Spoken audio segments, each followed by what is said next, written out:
सुल्तान अलाउद्दीन खिलजी को हिंदुस्तान को मंगोल हमलावरों से बचाने के लिए जाना जाता है। जब सुल्तान अलाउद्दीन खिलजी ने हुकूमत संभाली थी तब मंगोलों ने दुनिया भर में अफरा तफरी मचा रखी थी। ख्वारिज्म से लेकर ईरान, इराक समेत बगदाद जैसे बड़े बड़े शहर मंगोलों ने खाक में मिला दिए थे। अब जब मंगोल हिंदुस्तान को रोनते हुए मंगोलिया जाने की कोशिश कर रहे थे तब सुल्तान अलाउद्दीन खिलजी ने अपनी जहानत से उनकी कोशिशों को नाकाम बना दिया और मंगोलों से हुई एक झड़प के बाद 8000 मंगोलों के सर कलम करके दिल्ली के उस वक्त बन रहे सीरी फोर्ट के मीनारों में चुनवा दिया और मंगोलों को तजाकिस्तान के रास्ते से होकर गुजरने के लिए मजबूर कर दिया। इसके अलावा सुल्तान बनते ही अलाउद्दीन खिलजी ने सबसे पहले टैक्स सिस्टम को सुधारा। उन्होंने सिस्टम से बिचौलियों को हटाकर सीधे आम आदमी से जोड़ा। बिचौलियों के हटने से किसानों और गरीबों को बहुत फायदा हुआ। इस टैक्स सिस्टम को शेरशाह सूरी से लेकर मुगलों तक ने इस्तेमाल किया। कैम्ब्रिज यूनिवर्सिटी की किताब the Cambridge economic history of India में इस बात का जिक्र है कि खिलजी का टैक्स सिस्टम हिंदुस्तान का सबसे अच्छा टैक्स सिस्टम था जो अंग्रेजों के आने तक चला। अलाउद्दीन खिलजी ने सुल्तान बनते ही तेजी से अपनी सल्तनत को फैलाया। रणथंबोर, चित्तौड़, मालवा, सीवान, जालौर, देवगिरी, वरंगल जैसी सारी रियासतें सुल्तान की झोली में आ गिरी। खिलजी ने अपनी जिंदगी की कोई भी जंग नहीं हारी लेकिन एक बीमारी से हार गए और कम उम्र में ही दुनिया को अलविदा कह दिया। उनकी वफात सिर्फ 50 साल की उम्र में हो गई थी।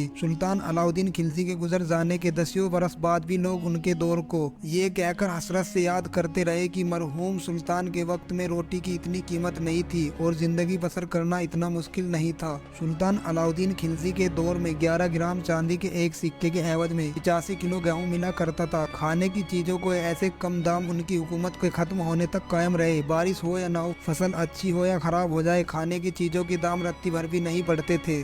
सुल्तान अलाउद्दीन खिलजी ने अपनी सल्तनत को बड़ी जहानत से चलाया था।